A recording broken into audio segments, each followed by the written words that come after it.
नमस्कार दोस्तों। अगस्त 2026 में नेपाल और तिब्बत की सीमा पर एक ऐसी कुदरती तबाही आई जिसने वैज्ञानिक समुदाय और पूरी दुनिया को सन्न कर दिया है। नेपाल के रसुवा जिले से करीब 20 किलोमीटर उत्तर पूर्व में हिंडे रिवर घाटी से अचानक पानी, कीचड़ और मलबे का ऐसा भयावह सैलाब आया जिसने देखते ही देखते पूरा सीमावर्ती इलाका तबाह कर दिया। मौतों का आंकड़ा अब तक 165 से अधिक शव बरामद किए जा चुके हैं। लापता लोग नेपाल में 468 पर्यटक, जिनमें 393 विदेशी नागरिक हैं, और तिब्बत की तरफ से लगभग 558 लोग, कुल मिलाकर 1000 से अधिक लोग लापता हैं। इनमें कैलाश मानसरोवर यात्रा पर गए भारत के 142 से अधिक श्रद्धालु भी शामिल हैं। शुरुआत में खबर आई कि यह 4.4 तीव्रता के भूकंप के कारण हुआ, लेकिन यूएस जियोलॉजिकल सर्वे ने साफ किया कि वहां कोई भूकंप नहीं आया था, बल्कि वह सिस्मिक शॉक भारी ग्लेशियर और चट्टानों के ढहने से पैदा हुआ था। तो आखिर ऐसा क्यों हुआ? चलिए इसे शैक्षिक नजरिए से समझते हैं। इस तरह की तबाही के पीछे सबसे मुख्य वैज्ञानिक कारण होता है GLOF यानी कि ग्लेशियर लेक आउटबर्स्ट फ्लो। ये कैसे होता है?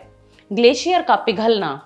जब ऊंचे पर्वतों पर मौजूद ग्लेशियर पिघलते हैं तो उनका पानी ग्लेशियर के ठीक नीचे या आगे एक झील का रूप ले लेता है, जिसे ग्लेशियर लेक कहते हैं। मोरेन का बांध। इन झीलों के चारों तरफ कोई कंक्रीट की दीवार नहीं होती, बल्कि मिट्टी, बर्फ और पत्थरों का एक कच्चा प्राकृतिक बांध होता है, जिसे हम विज्ञान की भाषा में मोरेन कहते हैं। आउटबर्स्ट। जब तापमान बढ़ता है या ऊपर से कोई बड़ा हिमखंड यानी कि ग्लेशियर लॉक एंड आइस टूटकर झील में गिरता है तो मोरेन का यह कच्चा बांध टूट जाता है। इसके परिणाम स्वरूप अरबों लीटर पानी और मलबा बेहद तेज रफ्तार से नीचे की घाटियों की तरफ भागता है। इसी घटना को GLOF कहा जाता है। नेपाल तिब्बत सीमा पर आई इस तबाही के पीछे सिर्फ GLOF ही नहीं, बल्कि 3 और मुख्य वैज्ञानिक कारण हैं। पहला, glacial and rock collapse. Satellite data के अनुसार हिमालय की अत्यधिक तीव्र ढलान के कारण बर्फ और भारी चट्टानों का एक बहुत बड़ा हिस्सा ढह गया, जिसने अपने साथ नीचे जमा मलबे को बहा दिया। दूसरा, जलवायु परिवर्तन और ग्लोबल वार्मिंग यानी कि क्लाइमेट चेंज। ग्लोबल वार्मिंग के कारण हिंदू कुश हिमालयी क्षेत्र दुनिया के औसत से कहीं अधिक तेजी से गर्म हो रहा है। इससे ग्लेशियर न केवल तेजी से पिघल रहे हैं, बल्कि उनकी बर्फ की पकड़ ढीली हो रही है, जिससे उनके ढहने का खतरा बढ़ गया है। तीसरा, कास्केडिंग प्रभाव। ऊंचाई पर जब कोई बर्फ या चट्टान खिसकती है यानी कि लैंडस्लाइड होता है, तो वह नीचे बहने वाली नदी के रास्ते को रोक देती है। जब पानी का दबाव बढ़ता है तो वह बांध अचानक टूटता है और पानी अपने साथ भारी मात्रा में मिट्टी, पेड़ और पत्थर लेकर चलता है।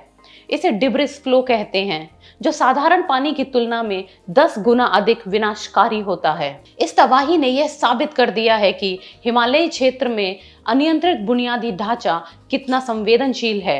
हाइड्रो पावर प्रोजेक्ट्स को नुकसान। पानी के साथ आए भारी मलबे ने त्रिशूली और रसुवागढ़ी क्षेत्र के पन बिजली यानी कि हाइड्रो इलेक्ट्रिक प्रोजेक्ट्स और सड़कों को पूरी तरह तबाह कर दिया है, जिससे पूरे इलाके की बिजली और संचार सेवाएं ठप हो गई हैं।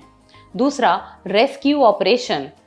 नेपाल सेना और चीन के आपातकालीन कार्यकर्ता हेलीकॉप्टर और स्नाइपर डॉग्स की मदद से बचाव कार्य में लगे हैं। अमेरिका ने $5 लाख की सहायता की घोषणा की है, जबकि UN भी राहत सामग्री जुटा रहा है। दोस्तों, नेपाल तिब्बत सीमा की यह घटना एक सख्त चेतावनी है। हिमालय को तीसरा ध्रुव यानी कि थर्ड पोल कहा जाता है, और यदि तापमान इसी तरह बढ़ता रहा तो GLOF और ग्लेशियर ढहने की घटनाएं और अधिक बार होंगी। इसके समाधान के लिए हमें पहला, अर्ली वार्निंग सिस्टम यानी कि पूर्व चेतावनी प्रणाली को मजबूत करना होगा। दूसरा, उपग्रहों यानी कि सैटेलाइट्स के माध्यम से खतरनाक ग्लेशियल झीलों की लगातार निगरानी करनी होगी, और हिमालयी क्षेत्रों में सतत यानी कि सस्टेनेबल विकास को अपनाना होगा। अगर आपको यह शैक्षिक विश्लेषण पसंद आया हो और उपयोगी लगा हो तो वीडियो को लाइक करें, अपने दोस्तों के साथ शेयर करें और चैनल को सब्सक्राइब करना ना भूलें। धन्यवाद।